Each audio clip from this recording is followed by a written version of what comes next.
creating cultural awareness and understanding. This is Culture Clique.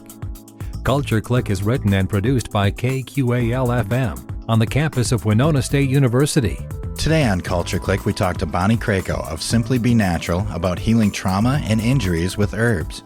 Bonnie discusses the healing properties of herbs, what types of herbs she uses for different types of injuries, and how she came to be a clinical herbalist. I'm Bill Stoneberg with Bonnie Kreckow on today's Culture Clique. Thanks for being on the show today, Bonnie.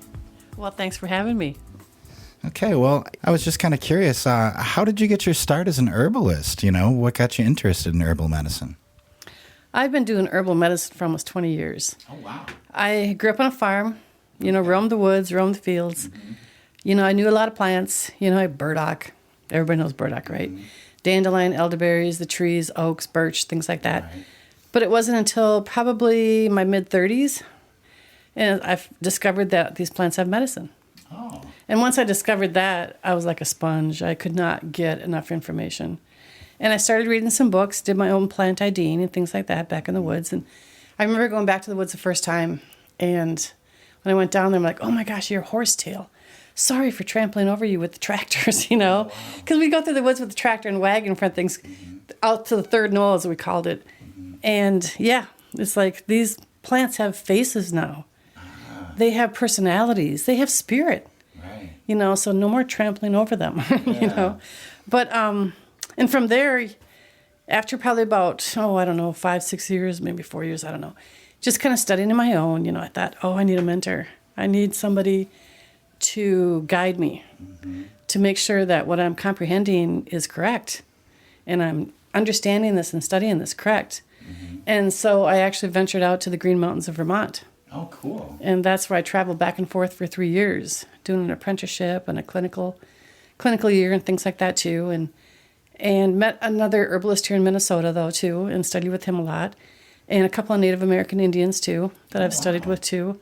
So it's an amazing art, and it's an amazing thing to understand the plants. And I remember when I left Sage Mountain the first year, I couldn't get enough information. That's when I met the guy here in Minnesota, because there was nobody around here that did this. Okay. When I was learning how to do this, besides this guy up in the cities. Mm-hmm.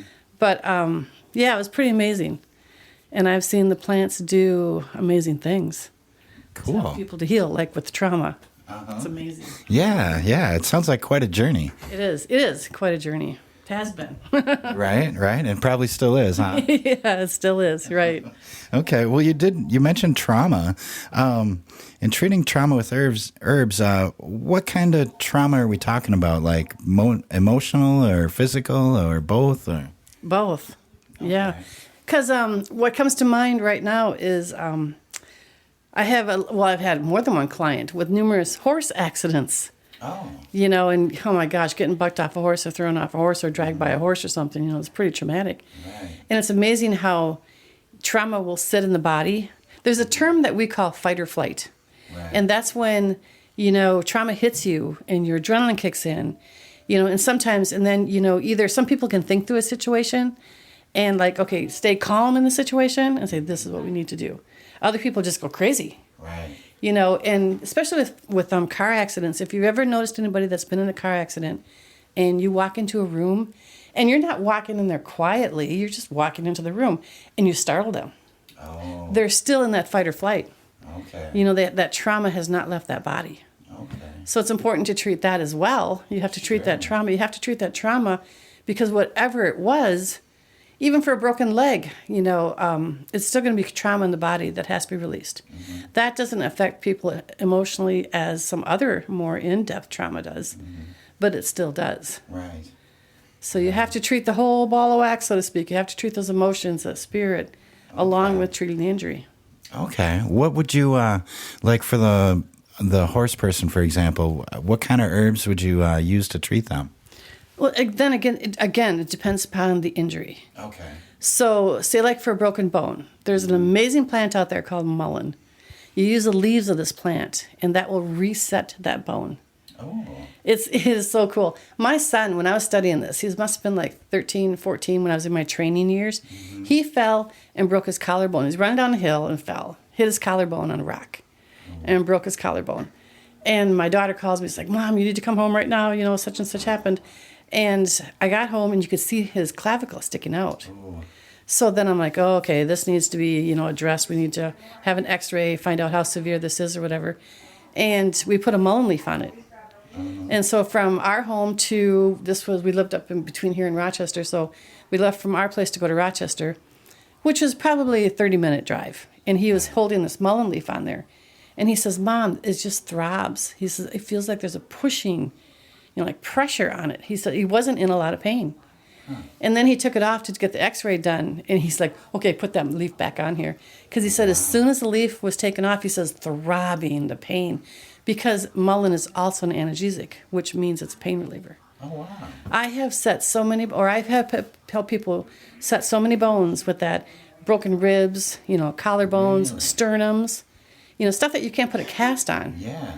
But my husband was in a really serious car accident years ago, and he broke his sternum. And after we left ICU, the next day to go up to his regular room, the nurse up there was like, what do you need to do? Or what can I help you with? And I'm like, why, what are you talking about? And she says, there's a lady, she says, the talk of the hospital is there's this lady down there in the ICU unit using herbs for her husband that's just had a car accident. And she goes, I'm intrigued. And so she, with her help, we needed the things that I needed to do. We poulticed we did a compress of the mullein leaf on his sternum. And when he left the hospital, he wasn't using pain relievers at all. Oh, really? Yeah, he was. It's amazing. These things have been around for centuries. Right. It's just that we've lost it. Mm-hmm. We've forgotten about it.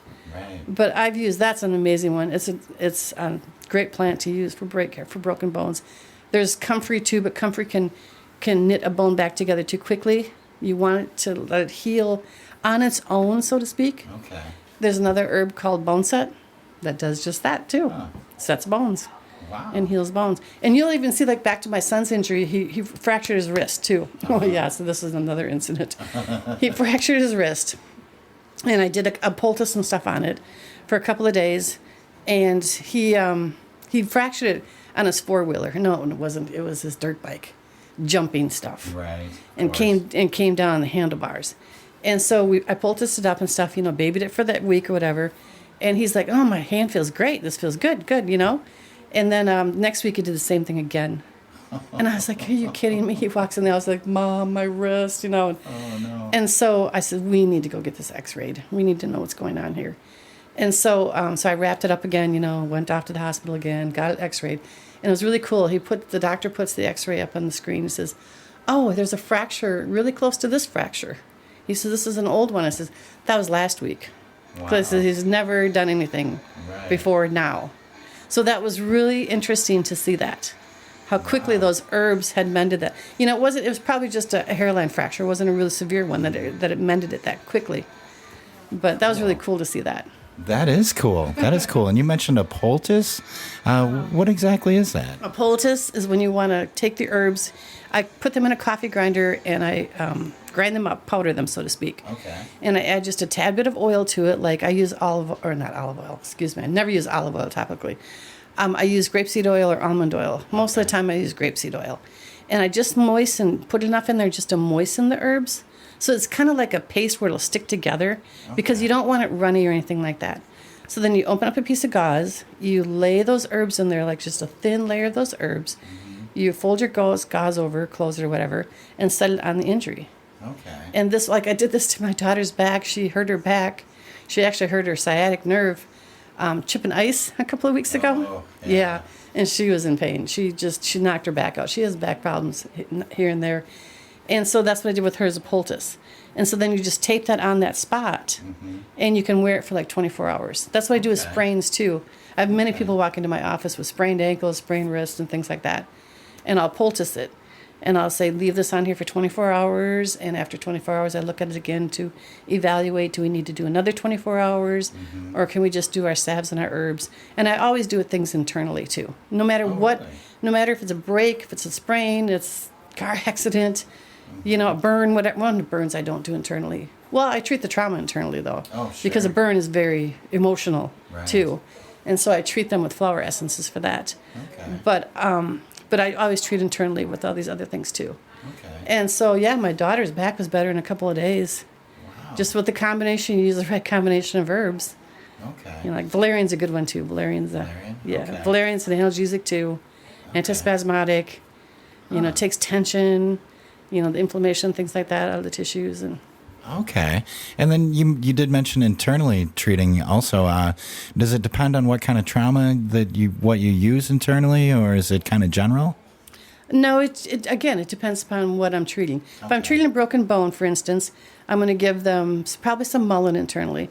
Yarrow is another really amazing plant that will, like for a sprain, if you treat a sprain right away, and like I said, I've had numerous people walk in my office on impact of a sprain. And if you use yarrow topically with this, like I use yarrow and comfrey, little calendula and elderberries, and I'll put those into a poultice for a sprain, it won't turn black and blue. Really? Because you treated it right away. Oh, wow. And same thing with, I treat a lot of sports kids. And I remember a couple of softball and baseball injuries too, where, you know, they came in right away and we did the herbs right away. And within a few days, they're back on the field. Oh, wow. Now, does it have to be right away? Or like, say, if I have an old injury, but it's bothering me and I come in, is there a treatment for that as well?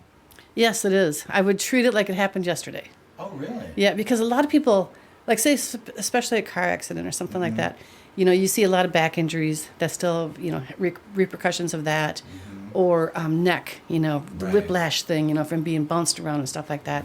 And, or even like this lady with all these horse accidents that she has as a teenager. No, I treat it like it happened yesterday, because the body has not come out of that trauma state yet. It's holding that in the tissues. Your cells remember everything. Right. And so you have to go back inside again, you know, and help release that. And the more you help release that, you will see people get better. Like even with back injuries, I don't do a poultice or a compress, you know, on an old injury. Okay. But I will do the herbs internally. You know, for whatever injury it is, like back injuries, I love to use valerian and black cohosh. What else do I put in there? I put a little St. John's in there, and sometimes too. I use St. John's wort more for injuries than I do for depression. It's a vulnerary herb. It's a herb for trauma. Really? Yeah. Oh, yeah. wow. Wow. So I'm just kind of curious. I had an old injury where I broke 5 ribs, and ever since then, sometimes I get cramps in my rib cage. Would there be a treatment for that as well? Well, if anything, I'd give you some mullein, because maybe, how long ago did it happen? Oh, I would say 15 years ago, something like that. So maybe they didn't mend totally correctly back in place the way they're supposed to be. Mullein would shift that. Oh, really? Yes, that's what mullein does. It's like for especially a cracked rib or something, or dislocated rib, you know, mullein will shift it back in place. One of my teachers actually has witnessed that with a dislocated rib, where they, you know, tape the mullein leaf on the ribs every day, and then you could actually see that after a while that it shifted back in the right place. Oh, wow. That's really cool. That's really cool. It is. I mean, these plants have been here since God created them, when he created the earth, you know, when he created this universe.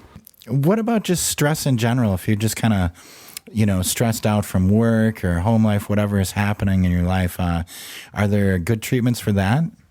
Oh, yes. Stress it's an easy treatment, and then it can be a difficult treatment too, because it depends upon the lifestyle of an individual. Oh, sure. If it's somebody's job that they just despise, but they just go because they think they're just stuck here and they can't do anything else, you know, you have to change that. Right. You know, I mean, we have to see changes that are important in our lives. And if that's what's creating the stress, that could actually be a simple fix if you can get that person in that mindset to say, time to do something different here, you know. Right. We need to be happy. You know, it's so important to be happy. And so, yes, stress is manageable too. You know, if it's family stress, whatever stress it is if it's family, you know, spousal or something like that, you know, a partnership, relationship and things, talk about things. Right. You know, but yes, there's many, many herbs, you know, that you can use. I mean, chamomile is one favorite one that everybody hears about. Okay. You know, chamomile, even milky oats is great for stress, lemon balm.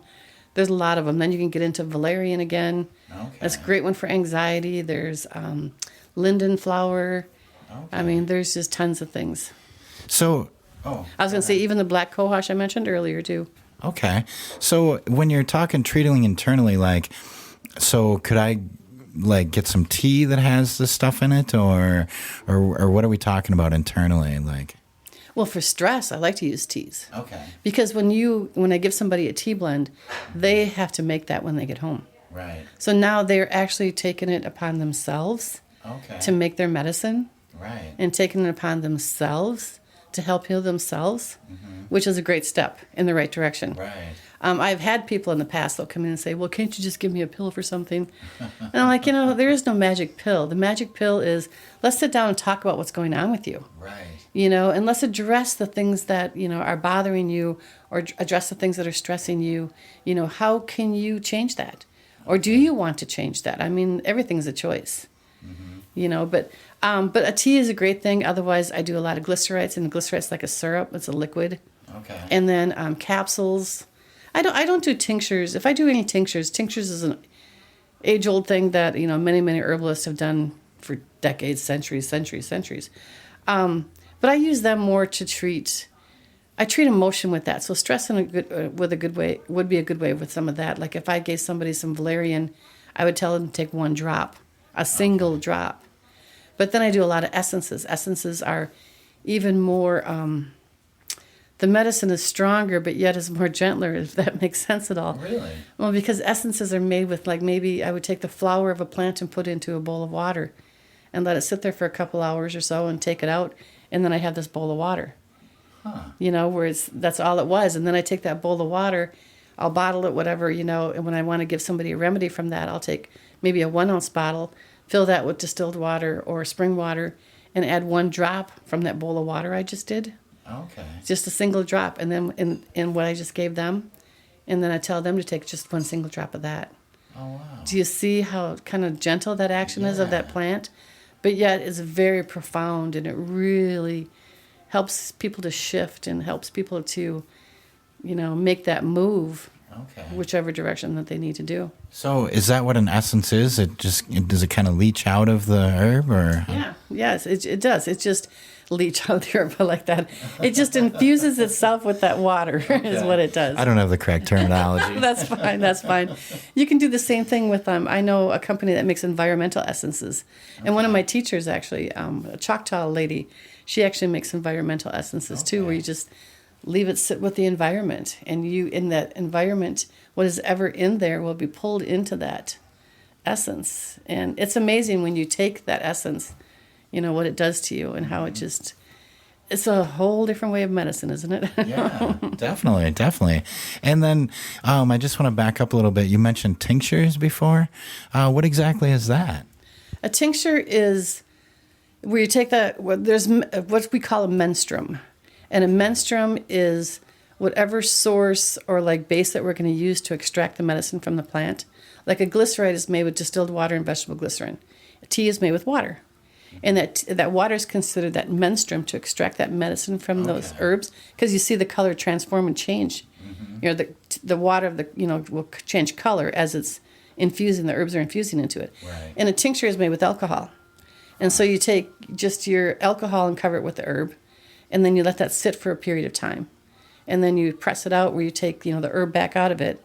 But now your alcohol doesn't even smell like alcohol, it smells like the herb. Oh, wow. Once you've taken that out. And I look at that, tinctures are really strong. If I need something like for a fever, to bring it down now, I'll use a tincture. I use tinctures, like I said, on a 1-drop dose, to treat emotion or treat spirit, things like that. Right. But otherwise, I really don't, I'm trying to think of some other impacts. Because it has an alcohol base, it will go right to the bloodstream and go right into the body. Sure. So I use those very specifically. Okay. My favorites are the teas or the glycerites or the capsules, and things like that. Because that's going to work more in a physical dose, in a physical base. Okay. Those other remedies are. Okay. And then I've also heard that plants can be used to ease the pain of withdrawal from addictive substances. Is this along the lines of emotional healing or physical, or are we talking about both again here? I would say more. I mean, that's really not. It is traumatic to a point where it has crippled this person's lifestyle and crippled this person's life and spirit.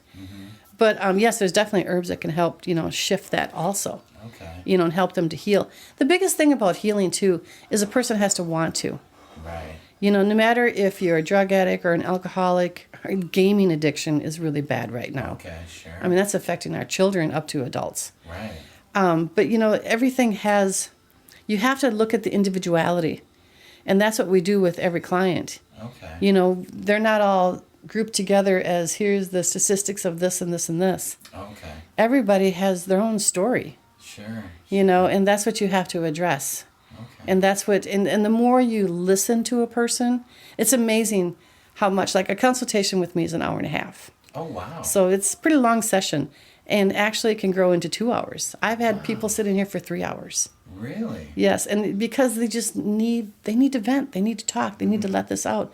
I remember this one lady, she was, you know, one thing I ask about was injuries and accidents, surgeries and all that stuff. Because surgery is even trauma. Even though it's planned, that body was cut open. And it still affects that individual. And I remember one lady, after we sat in here for quite a while, she's like, comes up with all these different surgeries. And she's like, oh my gosh, are we at 10? And I'm like, yes. And she goes, I forgot about that and forgot about that. Because over the course of the time, all these things were coming out. And then I could see the emotion that was affected with each one of those too. So, you know, yes, there's herbs for that too. But also, you don't always treat, like David Winston is an herbalist too out on the East Coast. He's Cherokee herbalist. And he always says, don't treat the person, don't treat the disease, treat the person. Because the person is who's holding this. Okay. You know, but do we want to really hold this? It's time to release it and let it go. Right. You know, things that happened 20, 30 years ago, if you're, you know, older than that, you know, it's like, it's time to let them go. Right. Time to make these changes and shifts, you know, within yourself. So there's kind of a process that for lack of a better word, the patient, right? There's kind of a process they have to go through themselves then, huh? Well, to help them to understand what's going on. A lot of people don't even know that. They come in, it's like, I hurt or this or that, you know, something's going on. And then once they actually sit down and talk, you know, and I let them talk, but then there's many questions that I'm going to ask too. But it's amazing how things come out of them that they feel that they've forgotten about. Right. You know, and it's like, oh my gosh, I didn't think of that. And wow, that started when that happened. You know, and I want them to realize that. You know, I've probably picked that up on that because in my head I have this timeline going as they're talking. Okay. But then when they realize that, oh wow, that happened, that everything happened or changed after that happened. Okay. Like, so let's go back and fix that then. Sure. So the consultation's a big part of it. Yes, I do follow up anywhere from like 2 weeks to 3 weeks, out to a month, have them come back again, you know, sit down and see. Especially, you know, I email them to find out, you know, how's that remedy working? Right. You know, because I want feedback. Like, is it working for you or is it not working for you? Because sometimes then we need to change up the herbs. Okay. You know, maybe even change up dosage. Okay. You know, and things like that too. With trauma, though, I'll have them come back pretty, you know, frequent to keep checking. It depends. Again, I shouldn't say that because I had a guy in here with some broken ribs fell on the ice. And I poulticed his ribs, and I sent along with him 7 more poultices. I says, here, keep these on here every day. And so, you know, I never saw him back again. So it just depends. You know, somebody had a bad burn, you know, then, you know, because I make creams for burns. Okay. And so then I have them come back because I want to see the progression, you know, that everything is healing really good. Okay. So are all your products here, do you make them all? Or? Yes, everything is done right here. Cool. So I have a product line that I've developed over the years of my practice. But when I do other things, you know, for clients, yes, everything is done right here. Yes, I have an apothecary in the back that's packed full of herbs. Cool. Now, I'm really new to this.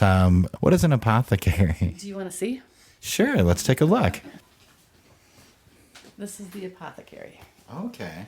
So it's kind of where you put everything together? This is all the jars of herbs. Yep. And she just made a batch of salve here. Okay. So, yes, this is where everything is done. These are tinctures over here. Okay. And then there's essences back over there. Wow, that's really cool that you make everything here. So everything is fresh then, right? Yes, everything. All of our herbs are certified organic herbs. Okay. Because I have to follow by the FDA good manufacturing practices. So we're up to speed with all that stuff. And I want it to be fresh. Right. You know, and I want what's in that jar, it's in that jar. Not like, I don't know if you heard that study that was done like 4 years ago where some jars were taken into a lab or, you know, off just standard, you know, off the shelf type things. And there wasn't even herbs in the bottle. Oh, really? Yeah, it's like, how can people sleep with themselves at night, you know? Wow. But no, as an herbalist, you know, I'm trained into knowing the plants. I can take you out and show you these plants. Oh, cool. You know, and I can say, okay, this plant we're going to use the roots. This plant we're going to use the flowers or the leaves or something like that.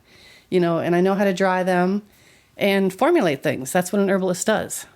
Okay. So for my clients, well, even my product line, of course, everything is my formulas, my recipes. So we know what to put in there to help, get rid of inflammation or to help reset a bone. Like dandelion root will help calcify a bone. Oh, really? I've used that for hip problems with an animal and a person. Oh, wow. But yeah, I treat animals too. Cool. So you treat pets and stuff. Yeah. Pets are, they're living beings too.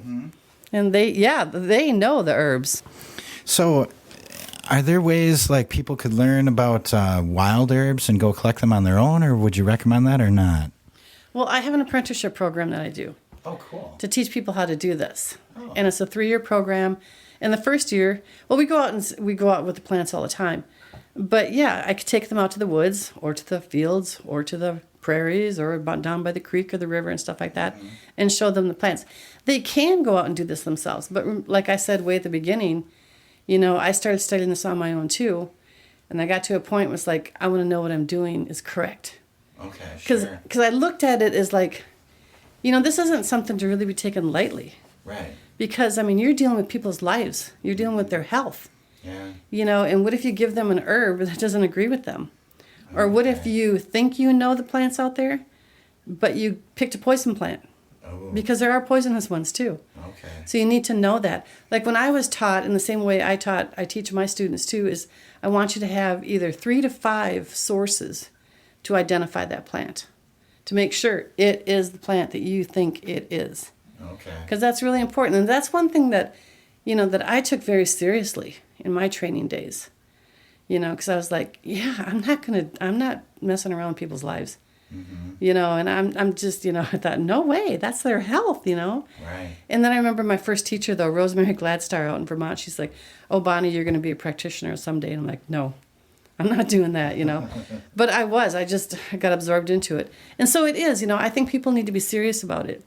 I think they need to take it seriously, if they want to learn it. Right. Because sure, you can go online and learn stuff, so you can go to a book and learn things. But I don't know, for myself, from my opinion, I like the hands-on thing, and like I was taught from clinical herbalists. Right. So, even Karen Sanders out in California, and, she was been taught herbal medicine. I want to say her grandmother pulled her aside at 7 years old. Really? And said, this is what you're going to do. Another lady, Phyllis Light from Alabama, too, her grandparents pulled her aside, too. Oh, wow. From tiny on. Her grandfather, she's got some awesome ginseng stories down there. Oh, yeah. But, her grandfather pulled her aside, and it's like, this is your life. This is what you're going to do. Okay. So that's so cool. And those are the people that taught me. So, I was honored, just totally blessed to be taught by people like that. Right. So it's something that, if you want to learn it, seek somebody that can help teach you that. Right. A lot of people can just, want to just go to a book or go to the internet and do stuff, which is fine.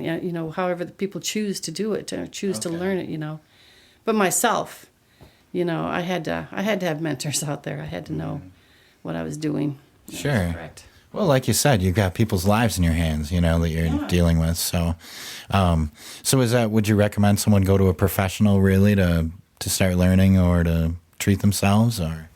Well, I was always taught too not to treat yourself, even an herbalist. Oh, really? That I should not be treating myself. Don't self-diagnose, and don't treat myself. So if I have something going on with me, like last year, I got a really bad rash on my neck, and I was like, "What the heck is this?" And no, I went to one of my teachers, like, "What is this?" Oh. And she's like, "Poison ivy." And I'm like, "Oh, come on, it's not poison ivy," But she gave me poison ivy in a homeopathic dose, and sure enough, cleared it right up. So, it's even people, there's so much information out there on the internet. And it's wonderful that we have that information and that we can sit down and research that information. But I think still, you shouldn't self-diagnose yourself. Okay. Because what you read, and like I tell my students, when there's a thing called a materia medica, and that is a herbalist, physician's desk reference with all the medications. That's like an herbalist, it's a book of it's one that we compile on our own of the plants, and how to use them and how to harvest them and what part to use and this and that. It's a whole in-depth thing. But anyway, like I tell my students too, it's like when we were working with your materia medicas, because the first year students, I introduced them to that, part of learning, their training right away. And I said, I don't want you to go to the internet, but I will give them sites, so to speak. So I shouldn't say that totally. I will give them sites to go to if they want to work with their materia medica or research. Because a materia medica is like researching a plant. Okay, sure. And I'll give them sites to go to research this plant, because and other times when they'll come back, like the next class, I'll say, okay, you had this plant, I want them to read off what they researched. And sometimes I'll ask them, like, where did you get that information from? Because I'm not agreeing with that information. And then they're like, well, I went to this website. And I says, well, what is this website? Did you research who wrote that on that website? Because we can believe everything we read on the internet, right? Yeah. So, I mean, I think it's important, like I tell them, buy some books.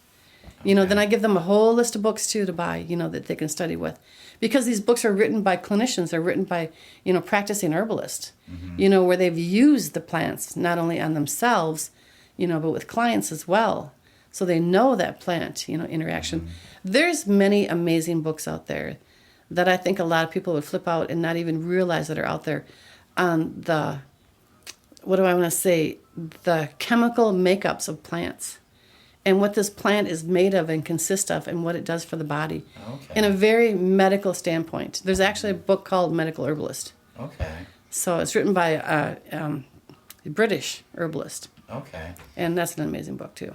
Cool. So is that where, like, if someone had a budding interest in herbal medicine and they were just curious, didn't know if they wanted to go too deep into it, is that where you'd recommend to start with a book like that, or? Oh, not that book. Okay. That's kind of in-depth? That's a really advanced book, yeah. Okay. No, if they wanted to start out, like Rosemary Gladstart has a book out called, used to be called, what is it? Now it's called Rosemary's Recipes. I can't remember the old version of it. But Jethro Kloss is an herbalist that was born in Wisconsin back in the 30s, I want to say. No. He was born before that. He's got a book called Back to Eden. It's a wonderful book for beginners to start out with. Okay. There's another, was she Spanish? No, she was British too, I think. Juliet DeBarche-Levy has a bunch of books out. It's called Common Herbs for Common Health, or Common Herbs for Health, something like that. I don't know, I haven't looked at these books for a while, so I was trying to remember their names. But I give people a whole list of books, and then I give them especially my first-year students. And my first-year students, they might not want to, like you say, go further in depth with it. And sometimes maybe they just want to go just the first list of books, and they've gone through, like our first year is 6 or 7 sessions, I want to say. It's on Saturdays. Okay. And so they've been out to the woods. They've been out, plant IDing. It's amazing, though. Second year is a full weekend because we get more in depth with diseases and things like that. And when we go out we go out in our herb walks, second year, I'll just stand there and I'll say to the students, okay, what is that? And they're like scratching their head. Oh, I know that. So it takes more than just 1 year to remember these things. Even with the third year, like we just did a little quiz a couple of weeks ago with the third year students. I was like, there's herbs in your cupboard. There's rosemary and ginger and thyme and sage and cayenne and all that stuff that's right in your cupboard too. That's all medicine too. So that's what, that blows people's minds when I do this class called Medicine in Your Cupboard. They're like, what? Like, yes, you're taking herbs every day when you're putting that cinnamon in your oatmeal. Right. What would you say to someone who has doubts about herbal medicine but is thinking about trying it? Like, say they've run out of options with traditional medicine, but they're still having doubts. What would you say to them? That's it's a loaded question in a way. Because, people have to work with connects with them. Okay, sure. If our modern medicine, we call it allopathic medicine works, but they've come to a standpoint with it or a standstill with it or something where nothing's working anymore. I've had a lot of people come into my office that is like, well, this is my last resort, and I'm like, well, okay, what's going on, whatever, but and I've had people come in here, it's like, say that. It's like, I'm ready to try anything. We'll see if this works. And, some people I tell them, it's like, well, it has to be the faith in your heart. Okay. Sure. If you don't have faith that this is going to work, how is this going to work? And the same thing with their physicians. They have to have faith in that physician. Right. They have to connect with that physician. Because if you go there and you just don't get along, how can anything really take effect? Right. You have to be able to talk to the person. That's a major part of a lot of things. Okay. That communication. Yeah. So you're all on the same page, so to speak. Mm-hmm. And so when people come in here and, it's like, well, I'm just ready to try this. We sit down and if they want to do a consult, we do a consult. And then when they leave, they're like, oh my gosh, I didn't think it was going to be this in depth. I'm like, well, we need to know everything that's going on with you. Mm-hmm. Why are you feeling this way, or how did this happen? Right. That's a key element to figure that out. And sometimes it is important to have those blood workups done, though. Okay. Or that MRI done or something like that, because we need to see a little bit more in depth into the individual, what's going on. Okay, sure. So it all goes it does go hand in hand, and it can complement each other nicely. Okay. But when people, back to trauma, what this was about. Mm-hmm. I had a guy approach me, this is a few years ago. He was unloading his riding lawnmower from the back of his truck, mm-hmm. and a ramp slipped. And so he fell off the lawnmower, of course, and the lawnmower fell on top of him. Ooh. And so he managed to wiggle himself out from underneath. And then I said, tomorrow, or before you go to bed, put some more on tomorrow morning. And I says, and come back tomorrow and let me see how you're doing. And I says, maybe I can talk you into an x-ray to make sure your spine is okay. Right. I says, you could have a fractured disc or something in there. And he's like, I'll just use this. So this guy was skeptic, but yet he was in pain. He needed to do something. Mm-hmm. Luckily, he did not break anything. His disc in the spinal column was fine. He came back the next morning swinging his arms around. Really? And he says, that is some magic juice. I renamed my massage oil my magic juice after that. But that was a guy where, he just wasn't going the medical route. Mm-hmm. And when his neighbor mentioned the herbs, he's like, but he wanted to do something. Right. He was desperate. Okay. And being that he did it right away, right, that's what made the difference. Okay. Because when he used those herbs right away like that, it took that trauma right back out. Mm-hmm. So it didn't have a chance to set in there, to stiffen those muscles. They were just knotted right up from the impact of a lawnmower laying on you. Yeah. So, that's a good trauma story too for the skeptic. Right. Well, it sounds like you have to be kind of open to the healing process no matter what that process is. Then. You do. I have another guy that I remember came in here. This was an elderly couple, and his wife had cancer, and it was where it was a stage 4, and it was pretty bad. And I just saw the love between these two persons was just so magical. It was just beautiful. Mm-hmm. And, I'm talking to her, and I says, you don't want to be here. And she's like, no. And I says, why are you? And she goes, he dragged me. And she pointed to her husband. And I said, I can just feel the love between you two, and it's just so beautiful. And I said to him, I says, but you have to respect her wishes. If she doesn't want to do this, you can't force her to do this. Right. And he just thanked me, and they walked off. Huh. But, wow, this was just a beautiful couple. Man. They were probably in their 70s, if not 80s. Okay. It was pretty cool. Wow. So you treat all kinds of stuff here. If someone wanted to learn more about Simply Be Natural or anything you do here, do you have a website or anything like that people could go to learn more and stop in? Yeah, simplybenatural.com. Yeah. Okay. So it's got my products on there, and it's got my apprenticeship on there. And I think basically that's pretty much it. It's got the classes, I think, listed on there too. But oh, cool. So that's a perfect resource. Yeah, it is. And there's a bio page too, kind of gives a little bit more background about myself and my journey into this way of medicine. Okay, cool. So if anyone's out there wants to learn more, go to simplybenatural.com. Okay, great. I've been here with Bonnie Kreckow, and she's a clinical herbalist here at Simply Be Natural. And thanks so much for being on the show today, Bonnie. Well, thank you so much for having me. It was a great time. Thanks again to Bonnie Kreckow for joining us today on Culture Clique. More information about Bonnie and Simply Be Natural can be found at simplybenatural.com. To stream today's show or any other episode of Culture Clique, go to kqal.org and look for program archives under the Media tab. I'm Bill Stoneberg, and we've just heard from clinical herbalist Bonnie Kreckow on Culture Clique. Creating cultural awareness and understanding. You've been listening to Culture Clique. Support for Culture Clique is made possible by the Minnesota Arts and Cultural Heritage Fund. Culture Clique is produced by KQAL-FM on the campus of Winona State University. For more information, look us up on the web at kqal.org. And thanks for listening to Culture Clique.